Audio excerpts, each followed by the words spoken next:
साथियों नमस्कार। हमारे चैनल में आपका स्वागत है। मैं हूं रामचंद्र मौर्य। अगर आप पहली बार चैनल को देख रहे हैं तो इसे सब्सक्राइब कर लीजिएगा ताकि विश्लेषण से संबंधित हमारा रोजाना का वीडियो जैसे ही अपलोड हो आपको तुरंत मिल जाए। अगर वीडियो अच्छा लगे तो शेयर भी कीजिए और लाइक भी कीजिए, इससे हमें बड़ी ताकत मिलेगी। आज हम चर्चा करेंगे फिर से आम आदमी पार्टी प्रमुख अरविंद केजरीवाल की। और गोदी मीडिया जिस तरह से चीख चीख करके कह रहा है कि अब आम आदमी पार्टी खत्म हो जाएगी, अरविंद केजरीवाल की सियासत खत्म हो जाएगी और साथ ही इंडिया गठबंधन की भी हवा निकल गई। लेकिन जैसा गोदी मीडिया कह रहा है, जैसा बिकाऊ मीडिया कह रहा है, ऐसा कुछ भी नहीं है। आम आदमी पार्टी एक जन आंदोलन के गर्भ से निकली है। जी हाँ, अन्ना आंदोलन जो 2011 में चला था, उस अन्ना आंदोलन को आगे ले जाने और उस समय की कांग्रेस पार्टी को हराने में महती भूमिका निभाने वाला अन्ना आंदोलन में अरविंद केजरीवाल और इनकी पार्टी के प्रमुख नेता एक तरह से आंदोलन के योद्धा थे। आंदोलन की आग में तपे तपाए हैं। इन्हें एक हार विचलित नहीं कर सकती है। अरविंद केजरीवाल एक ऐसा सियासतबाज है जो कि चोटिल जरूर हो गया है, घायल जरूर हो गया है। और इतना समझ लीजिए, जंगल में जब कोई शेर घायल हो जाता है तो वह और ज़्यादा आक्रामक हो जाता है अपने दुश्मन का खात्मा करने के लिए। अरविंद केजरीवाल की भी यही हालत है। अरविंद केजरीवाल एक जख्मी शेर की तरह आज भी दहाड़ रहे हैं और अब वह इंडिया गठबंधन को मजबूत करके नरेंद्र मोदी की सरकार को कमजोर करने या यूं कहें उखाड़ फेंकने के लिए पूरी ताकत लगाने वाले हैं। बीजेपी और आरएसएस के चाल चरित्र चेहरे को उजागर करते हुए उसके खात्मे के लिए कांग्रेस के साथ मिलकर के एक बड़ा जन आंदोलन खड़ा करने की योजना बनाई जा रही है इंडिया गठबंधन की ओर से। क्योंकि सेंट्रल में प्रधानमंत्री मोदी की सरकार न सिर्फ अहंकारी है बल्कि विपक्ष को खत्म करने के लिए जो असंवैधानिक कोशिशें कर रही है, जो अलोकतांत्रिक काम कर रही है, उससे विपक्ष हताहत है। और वह संवैधानिक ढंग से, लोकतांत्रिक ढंग से मौजूदा मनुवादी सरकार को उखाड़ फेंकने के लिए संकल्प कर ली है। और इस संकल्प में राहुल गांधी और अरविंद केजरीवाल का नाम एक साथ आएगा।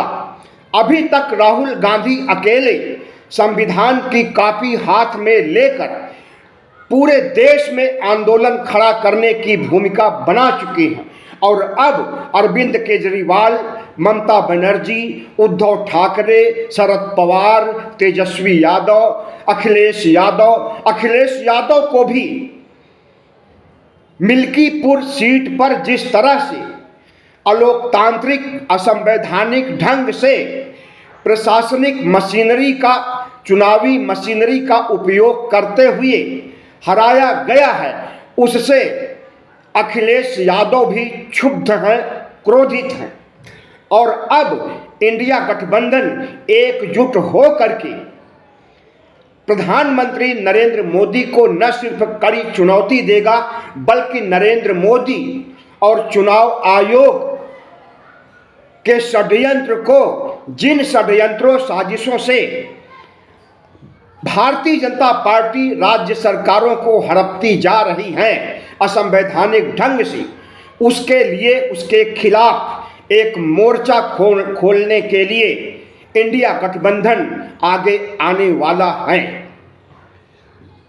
दिल्ली में आम आदमी पार्टी की हार के लिए दिल्ली की जनता ने नहीं हराया है, बल्कि भारतीय जनता पार्टी की चुनावी मशीनरी, या यूं कहें कि चुनाव आयोग, आरएसएस और भारतीय जनता पार्टी के तमाम अंधभक्त, गोदी मीडिया, आईटी सेल, इन सब की मिली साजिश के तहत अरविंद केजरीवाल को हराया गया है। और जब असंवैधानिक ताकतें, अलोकतांत्रिक ताकतें किसी एक सियासतबाज को या किसी सियासी पार्टी को हराने का काम करती हैं, तो वह पार्टी जितना जख्म खाने के बाद, चोटिल होने के बाद उसके अंदर की सियासत जोर मारने लगती है और फिर वह नरेंद्र मोदी की तरह कुछ भी करके अपने शत्रु को निपटाने में कोई कोर कसर नहीं छोड़ती है। तो तलवारें खींच चुकी हैं। अरविंद केजरीवाल दिल्ली सरकार के सीएम पद से मुक्त हो चुके हैं। अब वह पूरी तरह से विपक्ष की जिम्मेदारी आतिशी को सौंपकर, विपक्ष का नेता आतिशी को बनाकर दिल्ली की सियासत से देश की सियासत में आने का मन बना चुके हैं और देश की सियासत में इंडिया गठबंधन को मजबूत करना, रणनीतियां तैयार करना, एक तपे तपाए नेता के रूप में जितना संघर्ष अरविंद केजरीवाल ने किया है, उसका फायदा इंडिया गठबंधन को देने जा रहे हैं। और जब इंडिया गठबंधन, जो कि लोकसभा चुनाव 2024 में बना था, गोदी मीडिया कह रहा है कि इंडिया गठबंधन तो खत्म हो गया, लेकिन ऐसा कुछ भी नहीं है। आने वाले दिनों में देखिएगा कि इंडिया गठबंधन की भूमिका क्या होती है। और जिस तरह से अरविंद केजरीवाल को हराया गया, जिस तरह से महाराष्ट्र में इन्होंने चुनाव आयोग के साथ मिल करके धांधली करके, वोट बढ़ा करके, वोट घटा करके चुनाव जीता है, और जिस तरह से हरियाणा में इन्होंने चुनाव आयोग को सेट करके, वोट बढ़ा करके, वोटर लिस्ट से नाम गायब करके चुनाव जीता है, इन सब का बदला चुकाने के लिए अब इंडिया गठबंधन कमर कस चुका है। एक बात और हम आपको बता दें कि हार के बाद अरविंद केजरीवाल कमजोर नहीं हुए हैं। हार के बाद इनके अंदर का सियासी रूप, राजनीतिक इच्छा शक्ति इतना जोर पकड़ ली है कि अब वह केंद्र की सरकार की ओर रुख कर रहे हैं और इंडिया गठबंधन को साथ में लेकर, राहुल गांधी को साथ में लेकर के जो जन आंदोलन खड़ा करेंगे, वह 2011 के अन्ना आंदोलन से कम नहीं होगा। भारतीय जनता पार्टी को 2015 और 20 में जितनी बड़ी हार मिली है, उसकी आधी हार भी आम आदमी पार्टी को 2025 में नहीं मिली है। 2015 में भारतीय जनता पार्टी को सिर्फ 3 सीटें मिलती हैं और आम आदमी पार्टी को 67 सीटें मिलती हैं 70 में से। 2020 में आम आदमी पार्टी को 62 सीटें मिलती हैं और भारतीय जनता पार्टी को सिर्फ 8 सीटें मिलती हैं 72 सीटों में से। और 2025 के चुनाव में आम आदमी पार्टी को 22 सीटें मिलती हैं और अपने को दुनिया की नंबर 1 पार्टी कहने वाली भारतीय जनता पार्टी को सिर्फ 48 सीटें मिलती हैं। तो 2015 और 2020 की हार का बदला इन्होंने चुकाया है, तो वह बदला हम समझते हैं कि जितना बखान कर रहा है गोदी मीडिया भारतीय जनता पार्टी का, मोदी और शाह का, वह अरविंद केजरीवाल की 2015 और जीत की अपेक्षा बेईमानी है। और जिस तरह से अरविंद केजरीवाल को 44% वोट मिले हैं 2025 के विधानसभा चुनाव में हार के बावजूद, यानी अरविंद केजरीवाल के साथ दिल्ली की 44% जनता इनके साथ खड़ी है। सीधी भाषा में कहें तो 100 में से 44 दिल्ली वासी अभी भी अरविंद केजरीवाल के साथ हैं और 100 में से 46 प्रधानमंत्री नरेंद्र मोदी और भारतीय जनता पार्टी के साथ हैं। तो 44 और 46 में ज़्यादा बड़ा अंतर नहीं होता, सिर्फ 2% का अंतर है। और इस अंतर को भरने में अरविंद केजरीवाल और इनकी पार्टी कारगर साबित होगी अगले 2030 के चुनाव तक। हमें लगता है कि 2030 के चुनाव की ज़रूरत ही नहीं पड़ेगी, क्योंकि भारतीय जनता पार्टी को सीएम कुर्सी के लिए जो मारामारी देखने में आ रही है, उससे भारतीय जनता पार्टी में टूट हो सकती है। सीएम पद के लिए हारे हुए रामवीर बिधूड़ी भी कोशिशें कर रहे हैं। प्रवेश वर्मा, जो साहिब सिंह वर्मा जो मुख्यमंत्री रह चुके हैं दिल्ली के, उनके बेटे हैं, उनका नाम सबसे आगे है। उनके बाद रामवीर बिधूड़ी हैं और स्मृति ईरानी हैं, और भी कई नाम फिजा में तैर रहे हैं। अब इसमें किसे मुख्यमंत्री बनाया जाएगा वह तो आने वाला समय बताएगा। आज जब आतिशी उपराज्यपाल के पास इस्तीफा देने पहुंची तो इस्तीफा स्वीकार कर लिया गया, लेकिन कहा गया कि जब तक कोई नया मुख्यमंत्री नहीं आए तब तक आप पद पर बने रहिए। और नया मुख्यमंत्री कब आएगा कुछ नहीं कहा जा सकता है। प्रधानमंत्री नरेंद्र मोदी अमेरिका जाने वाले हैं, अमेरिका से आने के बाद कोई नाम डिसाइड करेंगे, तो हो सकता है कि मुख्यमंत्री पद के लिए कोई उम्मीदवार सामने आए। लेकिन प्रधानमंत्री को 13 और 14 फरवरी को रहना है अमेरिका में, और उसके बाद आने पर क्या स्थितियां होंगी, कैसे क्या होगा, अभी कुछ भी स्पष्ट नहीं है। लेकिन इतना जरूर स्पष्ट है कि अरविंद केजरीवाल की सरकार तो चली गई, लेकिन एमसीडी वाली सरकार इनके साथ है।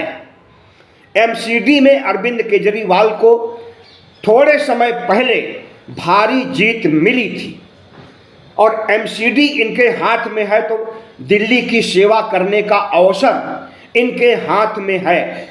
उस एमसीडी को अरविंद केजरीवाल अपने विकास का एक जरिया बना सकते हैं, दिल्ली वालों की सेवा का एक जरिया बना सकते हैं। हार के बावजूद अरविंद केजरीवाल इस देश की सियासत में एक बड़ा परिवर्तन लाने वाले क्रांतिकारी नेता के रूप में उभरे हैं। उन्होंने लाभकारी योजनाओं का जो मॉडल खड़ा किया, बिजली फ्री, पानी फ्री, स्वास्थ्य सुविधाएं फ्री,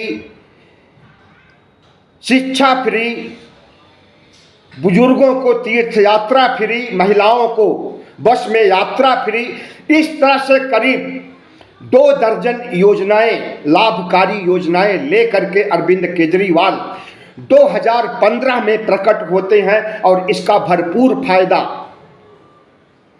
दिल्ली की जनता ने उठाया है। और दिल्ली की जनता उनकी मुरीद आज भी है और आगे भी रहेगी।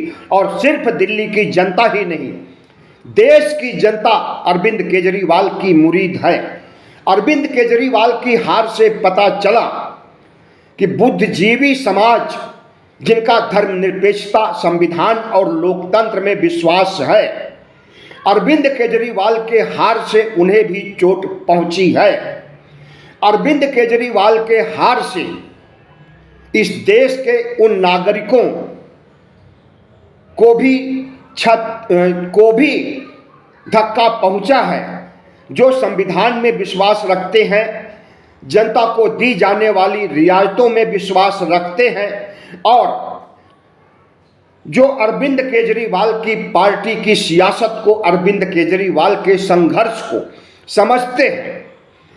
एक तपे तपाए नेता के रूप में आंदोलन से निकले अरविंद केजरीवाल के बारे में अगर यह कहा जाए कि इस हार के बाद उनकी ताकत कम हो जाएगी और उनकी पार्टी टूट जाएगी, तो शायद यह अरविंद केजरीवाल, उनकी पार्टी और देश के साथ नाइंसाफी होगी। अरविंद केजरीवाल ने जिस तरह से चुनाव परिणाम आने के बाद जनता के सामने प्रकट होते हैं, दिल्ली की जनता के सामने, देश की जनता के सामने, और वह प्रधानमंत्री नरेंद्र मोदी भारतीय जनता पार्टी को बधाई देते हैं और उन्होंने कहा कि जो कुछ घोषणाएं प्रधानमंत्री ने किया है लाभकारी योजनाओं की, उम्मीद है कि हमने जो लाभकारी योजनाएं शुरू की है इसको आगे बढ़ा करके दिल्ली वासियों को रियायत, सहूलियत, उन्हें लाभान्वित करते रहेंगे। तो जाहिर है कि भारतीय जनता पार्टी कितना भी जश्न मना ले, लेकिन अरविंद केजरीवाल के चेहरे पर शिकन नहीं है, आम आदमी पार्टी के चेहरे पर शिकन नहीं है। पूरी आम आदमी पार्टी अरविंद केजरीवाल के पीछे खड़ी है, उसे टूटने का कोई सवाल ही नहीं होता। और जिस तरह से इंडिया गठबंधन की प्रतिक्रिया सामने आई है, उद्धव ठाकरे, ममता बनर्जी, तेजस्वी यादव, अखिलेश यादव, शरद पवार और जितने भी इंडिया गठबंधन के घटक दल हैं, उन्होंने अरविंद केजरीवाल को फोन करके कहा कि अरविंद तुम संघर्ष करो मनुवादी शक्तियों को पराजित करने के लिए, अरविंद तुम संघर्ष करो, हम तुम्हारे साथ हैं। तो हमें लगता है कि दिल्ली की हार एक सार्थक और रचनात्मक दिशा की ओर इस देश को ले जाने वाली है और इंडिया गठबंधन का जो आंदोलन, जो मोदी का विरोध कम हो गया था, अब उसमें ताकत और एक नई ऊर्जा आने वाली है। अरविंद केजरीवाल का दिल्ली का मॉडल लाभकारी योजनाओं का, विकास कार्यों का सिर्फ भारत में ही नहीं, दुनिया के सभी बड़े देशों में इसकी सराहना की जाती। ब्रिटेन, अमेरिका से आने वाले राजनीतिक सियासतबाज नेता, राष्ट्राध्यक्ष दिल्ली मॉडल को जरूर देखते हैं, वह चाहे शिक्षा का मॉडल हो, वह चाहे एजुकेशन का मॉडल हो, और उनकी भूरी भूरी सराहना करते हैं। अमेरिका के पूर्व राष्ट्रपति ओबामा की पत्नी जब दिल्ली के स्कूलों को देखती हैं तो वह कहती हैं, शिक्षा का मॉडल हम भी इसी तरह से अमेरिका में खड़ा करेंगे। अभी तक देखा जाता था कि अमेरिका जो काम कर रहा है, जो विकास कार्य कर रहा है, उसकी देखा देखी दुनिया के तमाम विकसित गैर विकसित राष्ट्र करते हैं। लेकिन अरविंद केजरीवाल के दिल्ली मॉडल की सराहना अगर अमेरिका के राष्ट्रपति की पत्नी कर रही है और इसी मॉडल, दिल्ली मॉडल को अमेरिका में उतारने का बयान जारी कर चुकी हैं, तो शायद यह भारत के लिए स्वर्णाक्षरों में लिखा जाने वाला दिन था जब अरविंद केजरीवाल ने दिल्ली मॉडल को खड़ा किया। और वह दिल्ली मॉडल खास करके फ्रीबीज, जिसे मोदी जी रेवड़ियाँ कहते हैं, जिस तरह से लाभकारी योजनाएं या रेवड़ियाँ बांटने का काम अरविंद केजरीवाल ने किया, वह मॉडल पूरे देश में अपनाया जा रहा है। अभी आपने देखा कि महाराष्ट्र का चुनाव हुआ तो वहाँ पर दिल्ली मॉडल अपनाया गया, महिलाओं को पैसे बांटे गए, बिजली फ्री, पानी फ्री के रियायत की बातें कही गई। और इसी तरह से हरियाणा में महिलाओं को पैसे दिए गए और दिल्ली मॉडल की नकल करके दिल्ली की तर्ज पर हरियाणा में जन सुविधाएं मुहैया करने की बात कही गई। जम्मू कश्मीर और झारखंड में भी चुनाव हुए हैं और वहां पर भी दिल्ली मॉडल को अपनाया गया और झारखंड की जनता को, झारखंड की महिलाओं को मैया योजना के तहत लाभान्वित करने का बयान दिया गया और इसका फायदा भी हुआ। हेमंत सोरेन की सरकार फिर से आ गई। तो दिल्ली मॉडल जो बनाया है अरविंद केजरीवाल, इसकी दूर दूर तक गूंज हो रही है और भारत के सभी राज्यों को दिल्ली मॉडल स्वीकार करना पड़ेगा। जो भी पार्टी जीतना चाहेगी किसी भी राज्य को, उसे दिल्ली मॉडल की चर्चा और दिल्ली जैसा बना देने के सपने दिखाने ही पड़ेंगे। तो यह दिल्ली मॉडल अरविंद केजरीवाल की एक बहुत बड़ी जीत है और उन्हें एक कद्दावर नेता बनाने में इसकी महती भूमिका है। प्रधानमंत्री नरेंद्र मोदी ने दिल्ली में चुनाव प्रचार के दौरान कहा था कि दिल्ली में जो जन सुविधाएं मिल रही हैं, फ्री बिजली, फ्री पानी, फ्री दवाएं, फ्री अस्पताल, फ्री मोहल्ला क्लिनिक, सारी सुविधाएं बदस्तूर जारी रहेंगी। तो इसका मतलब कि नरेंद्र मोदी ने भी केजरीवाल मॉडल, दिल्ली मॉडल को अपना लिया है और इसी दिल्ली मॉडल को आगे बढ़ा करके 2,500 रुपये महिलाओं को देने की बात हुई। सबसे बड़ी जीत की वजह भारतीय जनता पार्टी की यही है। तो हम समझते हैं कि अरविंद केजरीवाल ने जो हार का सामना किया है, इससे वह रुकने वाले नहीं हैं, बल्कि अब वह दिल्ली की राजनीति से मुक्त हो करके राष्ट्रीय राजनीति में राहुल के साथ मिलकर इंडिया गठबंधन को आगे बढ़ा करके नरेंद्र मोदी के चाल चरित्र चेहरे, चुनाव आयोग के चाल चरित्र चेहरे और नरेंद्र मोदी के सीबीआई, ईडी, आईटी के चाल चरित्र चेहरे को उजागर करके इस देश की जनता को बताएंगे कि किस तरह से एक अघोषित आपातकाल इस देश में 2014 से चल रहा है और किस तरह से संविधान को खत्म करने, संविधान की जगह मनुस्मृति लागू करने, धर्मनिरपेक्ष भारत को हिंदू राष्ट्र बनाने की साजिश पर्दे के पीछे चल रही है। इसका भी भंडाफोड़ अरविंद केजरीवाल और राहुल गांधी करेंगे इस देश की जनता के सामने। याद रहे, संविधान को खत्म करने और 400 पार सीट पाने के बाद संविधान को खत्म करने की बात अगर भारतीय जनता पार्टी ने लोकसभा चुनाव 2024 में कहा था, तो उसे मुद्दा बना करके प्रधानमंत्री नरेंद्र मोदी की 303 सदस्यों वाली सरकार को घुटने पर ला दिया और 240 पर समेट दिया था। लेकिन जब अरविंद केजरीवाल के साथ मिलकर के राहुल गांधी संविधान की कॉपी हाथ में लेकर देश के कोने कोने में जाएंगे और ओबीसी, एससी, एसटी के मतदाताओं से उनके हक अधिकार की अपील करते हुए नरेंद्र मोदी की मनुवादी सरकार को उखाड़ फेंकने के लिए अपील करेंगे, तो इसका असर होगा।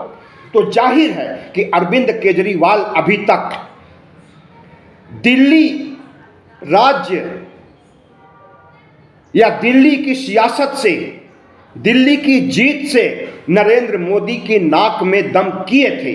अब वह दिल्ली से मुक्त हो करके राष्ट्रीय राजनीति में आकर के नरेंद्र मोदी, शाह, आरएसएस और बीजेपी की नींद हराम करने वाले हैं।